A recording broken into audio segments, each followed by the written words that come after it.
Welcome in to This Week at the Dirty Pocket. As you might imagine, I am joined by my partner in crime, the scout and future GM, Mr. Daniel Kelly. Daniel, how are we?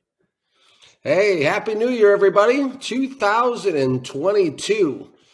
Who'd have thunk it? I tell you what, that's amazing. It is amazing. It is amazing. It's kind of a mind blower. And we kind of took a little bit of time off during the holidays. But how was your holiday, Mr. Kelly? Hey, it was good. You know, it's always hectic. It's always stressful. It's always a blur. It's always a lot of last minute stuff. My wife Samantha and I did our Christmas shopping on Christmas Eve down here in Key West as we were running up and down the streets here in Key West, and then but it all worked out well. It's and then with had a chance to experience our first New Year's Eve non-COVID style down here in Key West, Florida. Wow. We were packed in with about probably 5,000 people. They have this thing where there's a shoe that drops, not a ball but a shoe. At on Duval Street at midnight, and so we were all gathered around for that. And the confetti was flying, and it was a lot of fun. Is that what you folks do down there? Because the chances of you ever getting a white Christmas in Key West, Florida, are 0 to none. It's confetti. Everybody tosses confetti and pretends. It's a lot of confetti. It's a lot of confetti. A lot of confetti. Yes, absolutely. And I purchased a noise horn from a store along the streets, and it worked for like maybe 45 seconds for $3. And so I was blowing into it, which wasn't bad. And then my wife, Samantha, she got one too, but hers sounded more like a dying duck. So she was blowing into it, and some guy even said, he said, "That sounds like a dying duck." And she's like, "Yeah, I know, I just said that." But we had a lot of fun. I think there's a joke in there. Samantha is just a nice person trying to have fun, and you're a blowhard because yours worked just great. Yeah. Happy 2022. Absolutely. Hey, let's kick it off. Well, how was your New Year's? It was good. Very tame, very quiet. Saw it through past midnight, barely, and in a sleepy stupor. No alcohol, just having fun, kind of contemplating things, writing down some goals for 2022. Getting those vision boards ready. Let's talk. I mean, this is going to be a big year. Absolutely. No, you didn't find any Trulies in your refrigerator? No Trulies. No Trulies. I would like to tell you that we had alcohol-free New Year's Eve, but come on, folks, it's that would be a lie. Well, so while we're on the subject of drink, to get the tradition going, what are we drinking this week? I'm launching in with some peppermint tea, man. I am edgy. Yeah. Well, that's what you say is in there, but we'll never know. But anyhow, on this end, we have some sun-kissed strawberry lemonade with it has some scary some pumpkins on there. So if you can see that, there we go, that scary pumpkin. Now this was actually on the shelf at the grocery store this week. So that tells you how long it takes for us to get stuff down here in Key West. It's a Halloween beverage on the grocery store shelf after the New Year. But I mean, it tastes pretty good. I like it. I mean, it caught my eye. I always kind of gravitate towards things that are different. So I mean, I know, seriously. So I saw that, and I was like, you know what? And I kind of looked at the traditional Pepsi for a minute. I looked at the little cans of Coke, and I said, you know what? I'm going to take a walk in the wild side. Happy New Year. Oh, and man, wild. I grabbed the 6-pack, and away I went. What an absolute wild man. Sun-kissed it up this week. Coke gets a push. Pepsi gets a push different weeks. We're going sun-kissed. Well, here's the thing, man. No matter what we were drinking, no matter what we did in the holidays, football did not stop. The NFL is in full roar, if you will. We were talking off the air. If this has got to be one of the nuttiest stinking football seasons we've ever seen. I mean, we've seen some nutty stuff. So as we launch into our first episode in 2022 of the Dirty Pocket, this pocket couldn't be any dirtier in the NFL. Let's just start with what is the biggest story going on in football. Is it the biggest story? It's the biggest bizarro story. We got to look. We can't launch into an episode this week without talking about Antonio Brown. Mm-hmm. I mean, look, you've been in a front office. under Belichick, who had Antonio Brown for a brief time. What was it, one game? Um, this kind of stuff. I mean, have you ever seen anything like this before from your time in the NFL? And then, of course, you right now several, or you cover rather several teams for the NFL Draft Diamonds. What are we looking at right here? Yeah, I've seen some bizarre stuff over the years, but never quite something along those lines. I mean, back in the day, around the time I was in the league, if you guys remember a linebacker named Brian Cox, played for Miami and Chicago and coached and the Jets and everything, and coached and everything. And Brian, he got a little carried away with turning his helmet around backwards and doing some stuff on the field.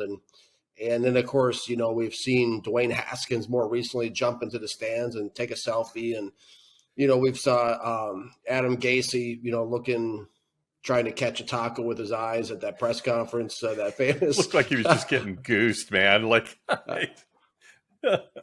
But, this by far and away is a rather interesting going out, or maybe going out for the time being.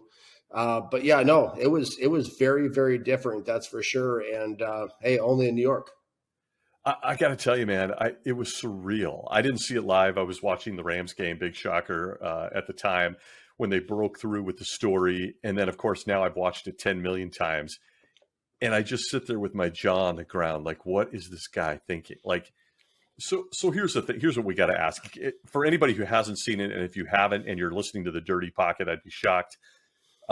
Antonio Brown was a third quarter, almost towards the end of the third quarter. The Bucs are trying to make a comeback, and Antonio Brown decides he's not going back into the game, rips off his clothes, his jersey, his gloves, throws them into the stands, walks. I mean, I was waiting for them to get a 12th man on the field call, because he just walks through the end zone, walks onto the field of play, walks through the end zone, waves at the crowd, does some jumping jacks. And the whole world is just looking at this going, oh, no. I mean, what's going on here? So if you haven't seen it, Daniel, what are we seeing here, man? Is this a guy who is just an absolute spoiled athlete who's had people enable him at every stop? That's what I think. But are we seeing maybe CTE? Are we seeing some mental health issues? I mean, all joking aside, this is crazy. I mean, we had the Davis, the corner from Buffalo, remember, quit mid-game couple of years ago at halftime and just say, I don't want to go. Vontae Davis. He just said, I don't want to do this anymore. That was a shocker. But this is like he's waving goodbye to his NFL career in the end zone in front of the fans. I don't think we've ever seen anything like this. No, well, it's everybody always wants to be the first to do something, and whoever is always the person who becomes famous for whatever they do. And so I don't know if it's those issues. In all fairness, Stacy, I mean, I don't know what it is. The old saying is try not to judge a book by its cover. That's almost impossible in the world of scouting. Obviously, there's always surprises behind every door. But we may just be seeing an act of rebellion is another possibility. Where, I mean, his net worth, I mean, everyone says, hey, did you know he was only $300,000 away from this bonus and $300,000 from this bonus? Listen, guys, his net worth is $22 million. $300,000 to him is like maybe an extra grand being taken off your paycheck, for most Americans. So, I mean, it's not the end of the world. And he may just want it out of Tampa Bay. There may be things going on behind the scenes that we don't know as well internally with the organization and him. And, I don't know. Or it may just be a situation where he wants to go with another team, because I guarantee that he will play again in the NFL. Wow. Because, yes, I'll say that right here on the show if he wants to. Because anybody that has talent like that, I mean, he ran a route against the Jets. He made the defensive back look silly.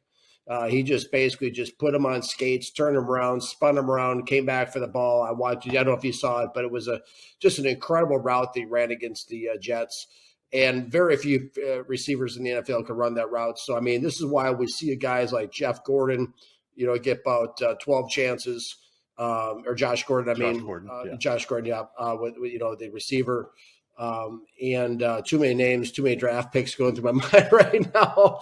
But that's why we see this happen is these guys keep coming back as long as they're not locked up in jail. I'm not saying that he will be, but I'm saying as long as the player is not locked up in jail or, is banned from the NFL for life or, so something like along those lines, guys with this kind of talent level who can do things that most human beings can't do will always find a home if they want to play. Yeah, I mean, we've seen it before, right? I don't know. I mean, might be one we disagree on. I think this may have cooked him. And it was more the manner of the way he did it right there in the middle of a game in the end zone at a visiting state. I've seen streakers get treated worse. I mean, he was on full display there the entire time. Who is to blame for this situation with him? If this is a mental health issue or CTE, as some have said, that's a whole other situation. But look, whether you're the Steelers or the Patriots, very briefly, or the Raiders, or now the Bucks, I mean, to your point, this guy is so talented. In 2017, it was arguable that he was the best wide receiver in the NFL. I mean, 3-4 years ago, he was absolutely dominant as a player. His talent is irrefutable. But I mean, is it time to start looking at that issue right there and go, why is this guy allowed to keep doing what he does? I mean, he looks like he has just held teams hostage with his nuttiness. Well, and he helped Tampa Bay, of course, win 2 last year, win the Super Bowl. I mean, so there's two sides to every coin, which we talk about. You and I go back and forth on the show and so, you touch on an interesting point, Stacey, and I'm going to say something on this show that nobody will hear in America, guaranteed, on any network, any platform, anything, because nobody will talk like this that has an NFL credential and needs to get into a building to make a living. But I wonder why, you mentioned a CTE and we see these tragedies. And I'm not talking about AB right now because that was something nobody got hurt. It was just entertaining, whatever. And I don't mean to make light of if something serious is going on with him too, by the way. But, right. We saw earlier this year that, that former San Francisco 49ers guy, went on a shooting spree and then killed himself. Oh, yeah. And they said he had a really bad case of CTE. We've heard the same thing about Aaron Hernandez. It was like the worst case of CTE they had seen, somebody his age.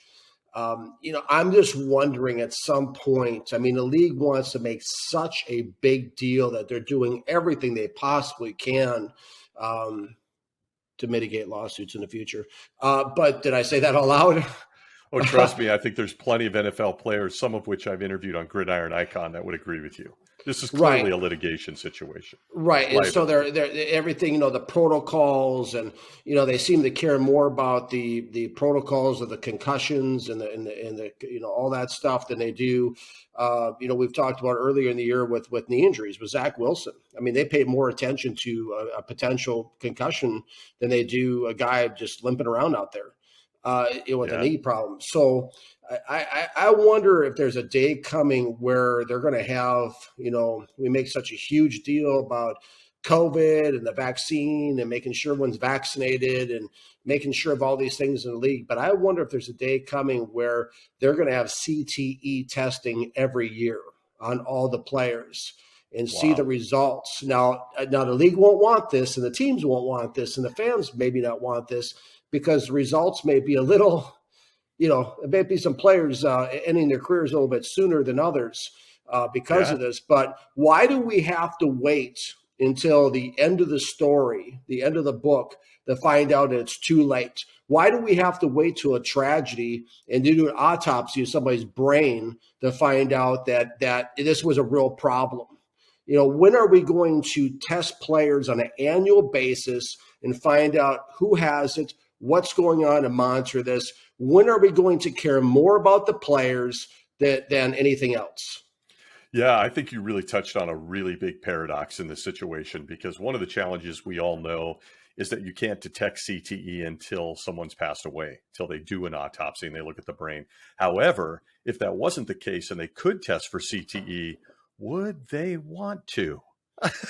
Well, they have a lot of different scans. They have, the different scans of different things. They have the medical equipment. They don't have to do a full autopsy. They could probably find out or develop some technology where they could be tested. Yeah, certainly for mental illness, right? And some of the side effects for that. It's just so hard to know in Antonio Brown's case if that's the situation, or we're dealing with a guy that's just got a personality disorder. Maybe he suffers from something as serious as bipolar disorder or something of that nature, because this continues to happen for him. And to your point, because he's so incredibly talented, teams keep giving him a chance. At the time of this recording, by the way, the update is the Buccaneers had not released him, despite what Bruce Arians said, that they're in contact with the NFL to figure out what to do with him. And then Antonio Brown himself is saying, look, I'm too injured to go back in the game. And they didn't like hearing that. And then, of course, there's all the conspiracy theories that Bruce Arians was mad at him because of the fake vaccination card and all this other stuff. So here we all sit as fans. We just watched one of the best players in the game dance his way out of a stadium shirtless. And we're just going, what? So you think you'll get another chance in the NFL? Before I move on to the subject of the night, where do you think he might go from here? Does he if he's on waivers and he's a free agent, does somebody pick him up? I got one team that I think might, if they had the guts to do it. Dallas. Not the team I had thought of. You think the Cowboys, Mike McCarthy, you think would go out and grab him? Is that because of Gallup's torn knee? They're down a receiver? Could be. Okay. Interesting. The team I thought might take a shot on him if he shakes loose for a Super Bowl run would be Andy Reid and the Kansas City Chiefs. Very possible. Yeah, Andy Reid's that guy, right? You've talked about him on the show before.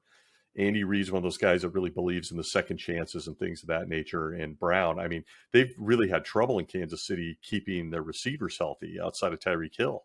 So right. We could be. Yeah. Whew. So okay, talent plays. That's all I know is talent plays. Yeah, it's really something. The Buccaneers have had their share of distractions this year, and this is certainly a big one going into the playoffs for them. Really wild. Absolutely. And my MVP choice, Mr. Aaron Rodgers, is playing lights out football right now, and I know you just love him. So, my MVP, who's a hands down oldest player to ever do this, I mentioned in previous show, Tom Brady. He showed us all and showed the Jets in that very game why he should get the award this year. Can't argue it, man. He did it again. 14 down. 14 down. He did it again with 15 seconds left on the clock. He did it again. It was wild. He's a player, man. Just in. Tom Brady is a good football player. Absolutely. Wow. Okay, so we're going to switch gears. We're going to get off that bizarro subject. We'll leave the rest of it to TMZ, and we'll all tune in. Let's get into something a little closer and near and dear to your heart, because I think we've got another month for this squad. Look, we got to talk about it. It's on your forehead. The Washington football team, the 2021 Washington football team under Ron Rivera, Dan Snyder, and the crew. As you know, I'll start with the obvious one. There's a new name and logo coming on February 2nd. What is your hopes? I could go pull film from a much earlier podcast where you had some ideas, but what is your hopes for this name and logo situation with the squad that you've loved since you were a boy? Look at that, burned onto your hand. Burned onto my hand. That's my hope. That's my team. That's not going to happen. That's I say, you know what? It's a tragedy. It's not going to happen. It's a tragedy that's the only team that's been made. I guess the Cleveland Indians too, but we still have all these teams out there, the Chicago Blackhawks, we have the Florida Seminoles, we have, all these different teams. We have the Kansas City Chiefs. We have Cleveland all these Indians, right? Baseball. Well, they changed to the Guardians, right? Oh, that's right. Thank you. Right, absolutely. No, that's okay. That's okay. I made a mistake earlier in the show. That's your mulligan for the year. So what you're done. Oh, well, it's just man. Oh God. First week, done. I'm in trouble. First week, you're done. But so I think it's really, I'm not going to advocate for any other name because to me there is no other name for that franchise, and I think it's just it's a marketing gimmick. It's a chance to make everybody buy brand new jerseys and hats and all that jazz. And I don't know. I felt, I'm not in favor of any of it. I sense the emotion in you on this subject. I'm not in favor of any of it. I got that tattoo in my hand. I absolutely does. It was like a death in the family when they changed the name to me, because I mean this has been going on for me since 1983. This is my team, and everybody else just kind of the football team, and everybody makes fun of it. Hey, listen, my team's the only team in the NFL this has happened to, where they basically stripped the team name from the team and the identity from the team, and now the team is struggling to find their identity again.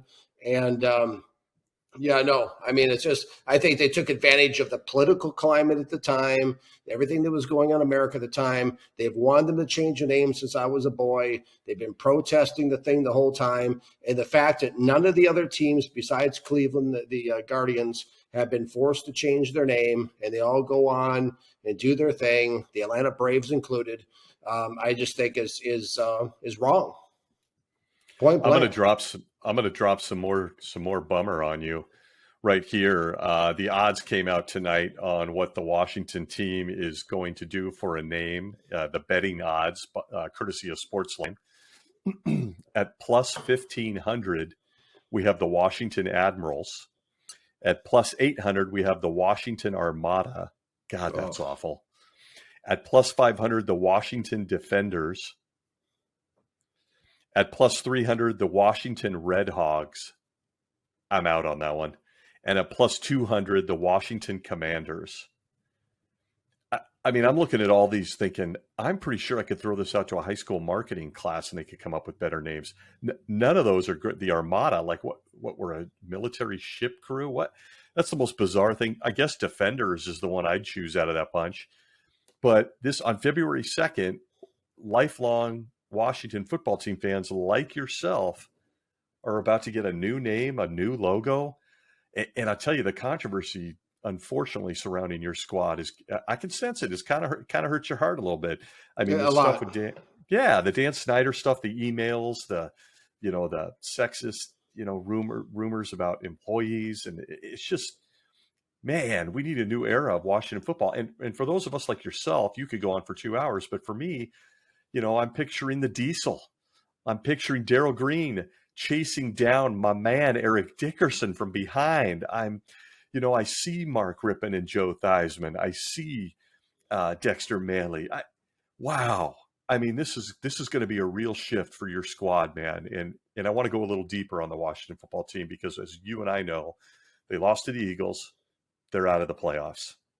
Are you stunned by that? No. Okay. No, I'm not stunned by that at all. I mean, I had a chance to go on 106.7 FM, the Fan, in Washington, D.C. this week and kind of unpack and talk, about the state of the team and kind of share my story and kind of, talk about Taylor Heineke and everything with Chris Russell out there. Great opportunity to be on there out there in the radio. And I'm not stunned by it at all. And because this defense is atrocious that they have out there right now. They've fallen from the 4th ranked defense in the league. I'm doing this off the top of my head, by the way. I don't have a teleprompter. But like a lot of guys are earpiece and somebody feeding me all the information. That's big budget, baby. That's a big budget. Hey, hold on. Somebody's talking to me in my ear here. Hold on. Okay, yeah, 30th ranked defense. Thanks, guys in the truck. Down. They had the 4th ranked defense, the 30th ranked defense. Their sack totals have gone down. Their pass defense has gone down to like 30th in the league as well. It's been terrible, and really people want to talk about Taylor Heineke and try to play piñata with him and pin the tail on Taylor Heineke and all that. Listen, if you want to know the most embarrassing thing that happened to Washington this year, it's Chase Young. Go watch the film. Awful. 1.5 sacks in 9 games and 15 tackles for somebody who's supposed to be one of the more feared defensive ends in football was an embarrassment this season. As he went, the team went. And I'm really disappointed because Coach Ron, as everybody calls him, came from the Chicago Bears, came from Mike Ditka and Buddy Ryan's 46, a creative, aggressive defense. This was the polar opposite of that. This was a very unimaginative, very passive, very reactive defense that Jack Del Rio led, that Coach Ron oversaw. And you can't win like that in the NFC East, not at all. And it's been disappointing, but Yeah, there's a lot of scandal that goes on with the team on Washington. And listen, my team's been the Rodney Dangerfields of football since I was in grade school. And people have always hated Washington. The announcers have always hated them. The bias has always come out every week. The schedule, no matter if Washington was 2-14, they have the hardest schedule in the NFL. The league hates them. The announcers hate them. Everybody hates them. They're not respected at all. I remember back when I grew up, right? The entire school, they bandwagon. They jumped from 49ers fans, when they won, Giants fans when they won. Nobody liked Washington, right? They never had the big names. They won 3 Super Bowls with 3 different quarterbacks. They never had the respect, in my opinion, that anybody did. And that's my team. And, now people like to joke about everything else. And then people like to talk about the scandals involved with Washington. But let me say this really quickly before I conclude. If those 650,000 emails came to light, I mean, we kind of pick and choose which ones we want to come out because nobody gets busted for anything in the NFL except for those who they want to get busted. Okay. Yeah. I think everyone agrees with you. Absolutely. Okay. So we just cherry pick which emails we want to disclose. And of course, we don't know if the emails are invalid, which I wrote an article for Draft Diamonds about. There's been no forensic audit of the authenticity of the emails even. I mean, I could come up with a template and put together emails too and release them to the newspaper outlets, so we don't even know that much. But trust me, if all the emails, if they are valid, if they came out, I don't know if any team in the NFL will be left with a name. Let's put it that way. I mean, and what would you do? I mean, let me ask you, if somebody just woke up in the country tomorrow, decides to have a new weird revelation and they no longer want to be called the Los Angeles Rams, and they insist that you can no longer be the Rams, and they make you change your name, and now you're the you're the Los Angeles city or the Los Angeles skyscrapers. I mean, what would you do? Los Angeles actors. Yeah. What would you do if all of a sudden you woke up one day and it's horrible. It's horrible. There's no truth. Look, but that's the society we live in. The cancel culture where I'm everybody's offended by everything. You just have to find the person, and if you find enough people out there and create enough stir in social media, then it's a problem. And then we have to be sensitive and blah blah blah and all this stuff. And it's definitely a different climate for certain. The NFL guys, I mean, the guys we grew up watching play football did not rush into the locker room and were tweeting before they even had their football pants off live to the world. I mean, it's just even the players care about this stuff, social media and the entire thing. Of course they do. Some of them respond to me from articles. I know they care. Oh yeah, let's not go into the Micah Parsons family here. Okay, yeah. So that's look. Telling the truth, backing it up with real data or real information is still valued by a great many people. So sticking on that football side of the wall. Taylor Heineke, did he show you enough? Is he the QB of the future? Absolutely is. Yes, absolutely. Wow. Taylor Heineke is absolutely the quarterback of the future. He's what they need. He fits the DNA of this football team, the Redskins, Washington. He fits the DNA. When you go back, I did some research for the radio show I was on Washington this week. When you go back and look historically from the 60s, 70s, 80s on 90s, whether it's Billy Kilmer, Sonny Jurgensen, Joe Theismann, Doug Williams, Jay Schrader, Mark Rippon, Stan Humphries, whoever it is in the glory years of the franchise. They're all misfits, cast-offs, low-round draft choices, third-round draft choice, whatever, in the case of Jay Schrader. But Taylor Heineke fits this team. He's all heart. He's all passion. And it was a very interesting statistic. We live in such a quarterback-centric society right now in the football world. Everybody says, we're just a quarterback away. Hey, get us this person, get us that person, get us Deshaun Watson. Well, the interesting thing about Deshaun Watson, like if people are in favor of plugging him in Washington, if you look at Deshaun Watson in 2020, right? Again, this is off the top of my head. I'm not reading this. In 2020, he's the leading passer in the NFL, right? And Houston, the Texans, when they still played 16 games, right, was 4-12, and they had the 27th ranked defense. A quarterback alone is not the answer. This is a team sport. And we watched the first two teams that went away this year were the teams with the big quarterbacks, Trevor Lawrence and Zach Wilson, Jaguars and Jets. First two teams were mathematically eliminated, right? Those guys, right? So a quarterback is not the answer. But Heineke embraces the team. The team responds to him. He is that franchise of that team. They need to stick with him. They need to get a real number 2 receiver in there. The Curtis Samuel guy was a bust. He's a joke. He's hardly even seen the field this year from Carolina. And stop this Washington Panthers nonsense. Bring guys back over from Carolina. And they need to get a real number 2 receiver. Make the commitment to Terry McLaurin as a starting wide receiver. And go get a big-time number 2 guy. Go get a Garrett Wilson from Ohio State, which, of course, was where McLaurin's from, right? Go get Wilson, bring him in there. He's an explosive, dynamic, game-breaking receiver. Or get a Jameson Williams from Alabama and plug him in at the number 2 spot.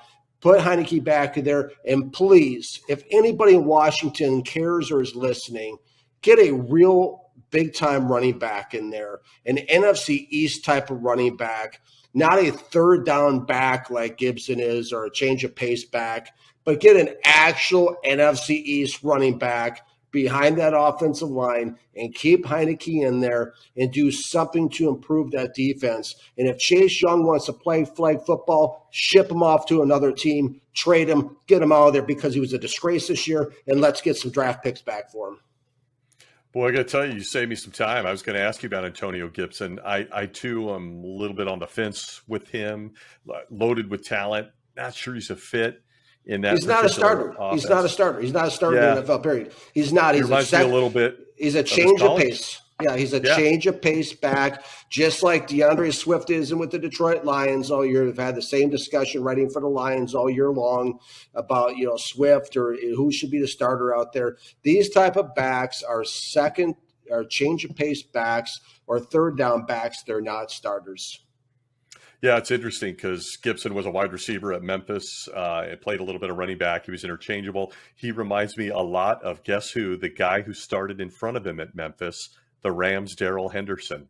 They seem to have the same style. They're third down guys. They probably catch the ball real well. You save me some time. I had some questions on Antonio Gibson. Of course, Chase Young, I agree with you. I was asked last year on a podcast, I think, who I thought had the biggest potential to bust, or was it 2 years ago? I'm losing track. And my choice was Chase Young. I didn't see it out of Ohio State the way other people did. He was good. Don't get me wrong, but not great. And he doesn't. Here's the thing about Chase Young. He doesn't. And this is scouting lingo. He doesn't have the nasty. He's not mean. He's not like Richard Dent. He's not like Mean Joe Green. He's not mean. He's not like Jerome Brown that played for the Philadelphia Eagles for years ago, or like a Reggie White. He's not mean. He's not nasty. He dances around out there like he's dancing with the stars and auditioning. He has a lot of wasted motions, but he's not getting to the quarterback. Jadeveon Clowney. Finesse guys are just incredibly gifted physically, gifted. But to your point, do they lacks the chip? Yeah, lacks the chip, lacks the nasty. Doesn't belong in the trenches in the NFL. Yeah, where's Deacon Jones? It's nothing like Reggie White? Where's nothing Dexter like Manley? That. Yeah. Where's this Charles guy? Mann? Chase Young could not hold Dexter Manley's cup of Gatorade or Charles Mann. Or Charles Haley, or Ed Too Tall Jones, or any of those guys we watched growing up. No. Despite the fact that physically, if you're going to do, the underwear drills like the combine, he'd probably surpass all. Oh, that's and we have that coming up. We have that coming up. Yeah. More mistakes were made between now and the NFL draft because everyone's going to fall in love with watching these guys run around these little orange cones. In their underwear and you do all these things, these athletic gifted things. Forget all that. Jerry Glanville called out all that the underwear Olympics. Turn on the tape, do the work, grind. I know a lot of people don't like to do that, especially in the media, but actually turn on the film and be accountable to it and grind the film. Don't just go to a pro day because that's not reality. No, The film is the it's reality. not live football. I cannot wait to do our mock draft show with the scout, Daniel Kelly, and run through maybe 10, 20 picks. We're going to have so much fun because you're never going to sleep and you're going to watch film till your head explodes. All right, yeah. But on the Washington football team, I mean, it's amazing. They're out of the playoffs. I never saw that coming. That defense was mind-blowingly bad. I thought they were going to be the top 2-3 defense in the league this year. Not even close. Their picks now, if you're a Washington football team, number 9, 40, 71, 111, 186, 227. So you're saying at pick number 9, skip Pickett because there's people screaming for Pickett. Oh, Pickett. Don't get me started on Pickett. Don't get me started on Pickett. I know we got a whole show on that. Don't get me started on Pickett. Hey, I can go off and Pickett the way I did with Trevor Lawrence and with Zach Wilson and Trey Lance. Pickett, okay, here's the thing. Pickett has check out his new article. New article about can Pickett throw an NFL football and draft diamonds? Because here's the thing about Pickett. He has the last 37 years out of 650 quarterbacks' hands measured. He has the third smallest hands in 37 years to play. 8 1/4 size fans. Why does he wear gloves all the time? Because they say he has a hard time gripping a college football, which is why, now check this out, right? Go on ESPN and pull up Kenny Pickett's stats at Pitt in 2018, 2019, and 2020.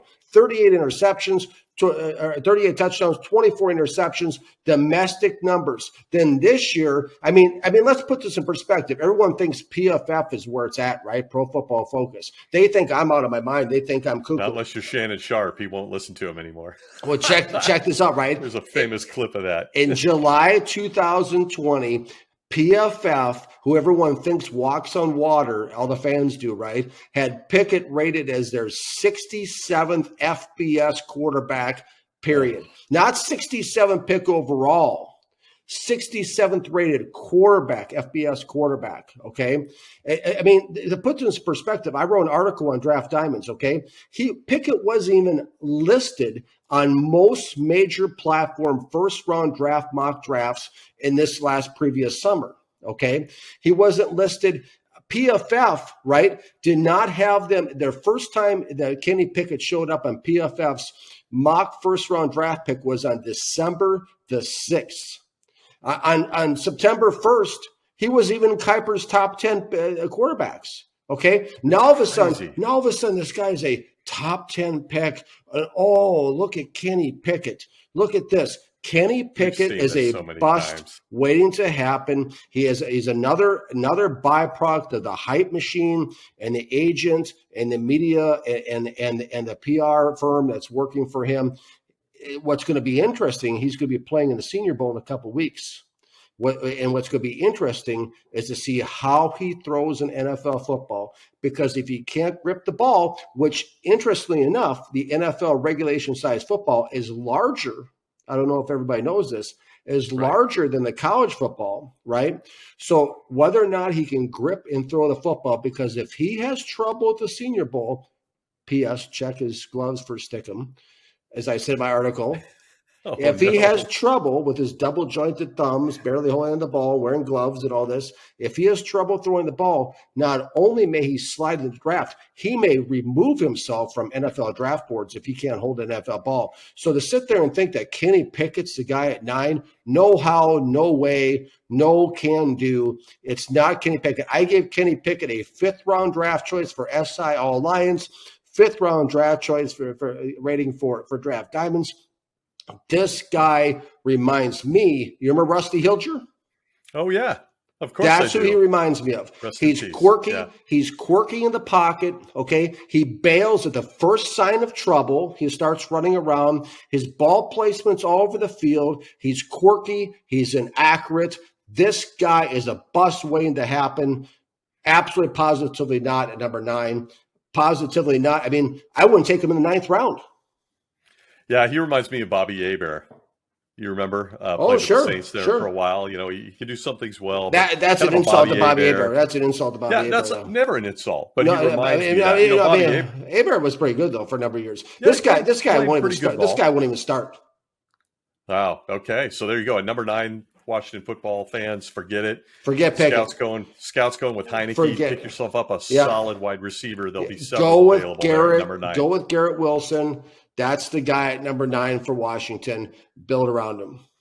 Okay, so to wrap up Washington football, you're staying with Heineke. Go with Garrett at number 9. We'll get into the other draft picks down the road. Chase Young's been a disastrous, defensive non-presence this year.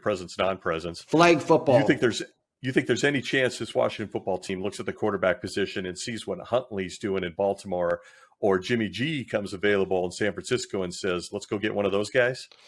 Anything's possible, but the way the NFL seems to work is it's a network of familiarity. So a lot of times these coaches will only bring guys in that they've worked with or their coordinators have worked with or something else. So they're bringing somebody else in outside of that family tree they have in Washington with Scott Turner and with Ron Rivera, the Carolina Panthers whole thing. It's unlikely. The Huntley thing's a possibility, I guess. But you see, that's the thing is we keep thinking, they've been through more quarterbacks in the last 30 years than most graduating classes in small towns have in their class. They've had quarterbacks come through there like kickers. Just at a dime a dozen, and it's never the answer. The answer is building a team, and Taylor Heineke has the most heart and soul of any player I've seen in Washington in a very, very long time. That run he made last year against Tampa Bay in the playoffs was the best run I've seen of somebody who played in Washington since John Riggins on 4th and 1 in Super Bowl 17. That guy has heart. And guess what? People weren't saying that when he was winning games, when he beat the Giants and he was all fired up.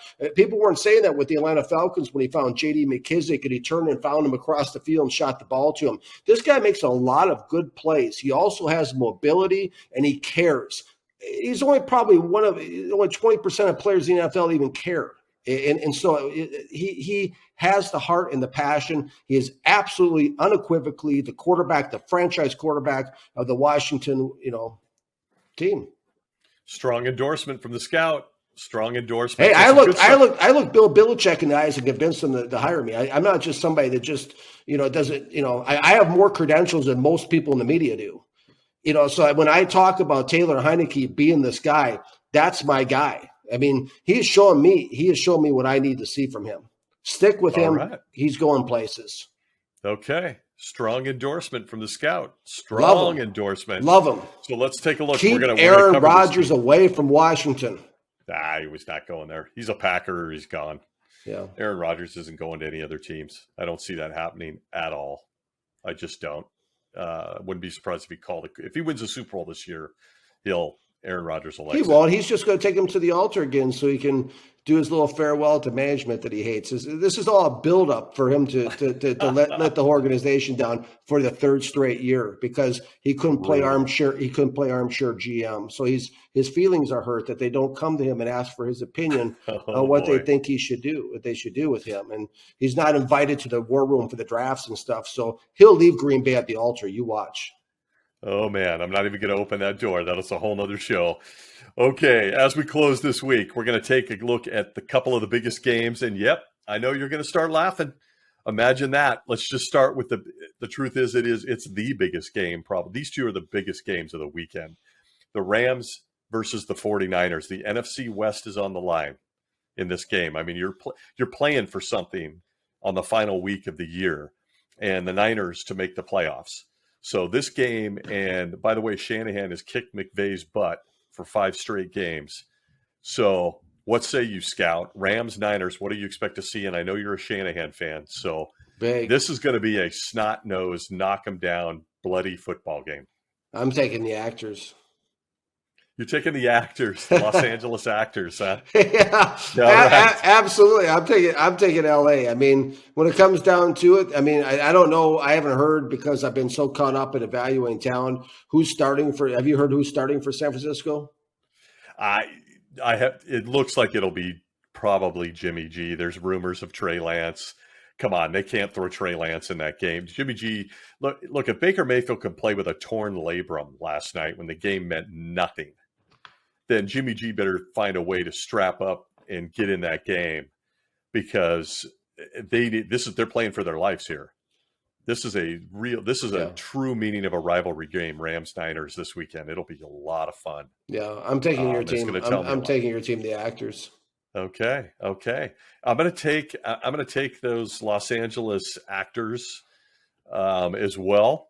And we say Actors, we're not talking about they can't play, folks. We're just having a little fun with this Washington football team thing. I think that the Rams are going to pull this out too. I think McVay's got to get off the schneid against Shanahan, man, and especially with the NFC West on the line, the division title. By the way, the number 2 seeding as well. Yeah, he will. So they'll be right behind the Packers. Here we go. Okay, the Scout and I agree. Here's the other big one. Believe it or not, this is a big game. The Chargers versus the Raiders, AFC West rivals. Whoever wins advances to the playoffs. We got ourselves a game, Chargers, Raiders. Who do you like? The Raiders. Wow. Okay, so you're going to take Derek Carr. Oh, boy, here comes the NFL Films music, John Facenda. The autumn wins. Okay. And you know what? The autumn wins a Raider. Wouldn't that be something after just saying goodbye to John Madden? Wouldn't that be something? Yeah. The Raiders come back. It's been just a whirlwind of a season for the Raiders, too, in a lot of ways. And, yeah, they've pulled it together, and I think they're going to have the perseverance to see this through. Be a lot of fun. And I'm a big Justin Herbert, Brandon Staley, Chargers fan. I'm going to go against you here. I'm going to say the Chargers win it, but I think that it'll be really great football game for some reason, like 31-30 type football game where the Raiders, all their character and guts are out there on the field. And the Chargers just have a little bit more talent at the right spots to win the game. But God, 2 really good rivalry games this Sunday. Well, I know Sunday and Monday. You know what they used to say? You never want to see those 2 teams meet in an alleyway because the Raiders would walk out of there. Oh yeah. We got lots of quotes from Matuzak and Howie Long and John Madden and Lyle Alzado and the tradition of the teams. I mean, if you just think about Raiders and Chargers, you think of physicality versus finesse. Yeah, Dan Fouts running for his life from any number of great Raider defenders. It's going to be a great game, folks. So those are the 2 biggest games of the weekend. Wow. Okay, whirlwind episode for us this week. It has been crazy. We're kind of in recovery, folks, after the holiday season and New Year's. But you can catch the Scout, Daniel Kelly, on NFL Draft Diamonds. He is pumping out content. Go check out his latest article on Pickett, as well as several others. If not there, check him out on SI New York Jets or SI Detroit Lions. The Scout is working around the clock. If you want to find me, you can find me on gridironicon.com or the Gridiron Icon podcast. We're getting back to interviews here in 2 weeks after the holidays. Otherwise, follow us. Like, subscribe on YouTube, The Dirty Pocket, or in our Facebook group, The Blindside Blitz. Scout, any parting words? Hey, did I give you enough sound bites today? We're going to have some sound bites out of this one. So whether you're in on this Antonio Brown future thing or you're a Washington football team fan, here we go, folks. Here's to kicking off an awesome 2022 where the Dirty Pocket grows. Take the ride with us. Like, subscribe. And for the Scout, Mr. Daniel Kelly, we will see you next week. Sounds good. Enjoy the football. Thank you for watching.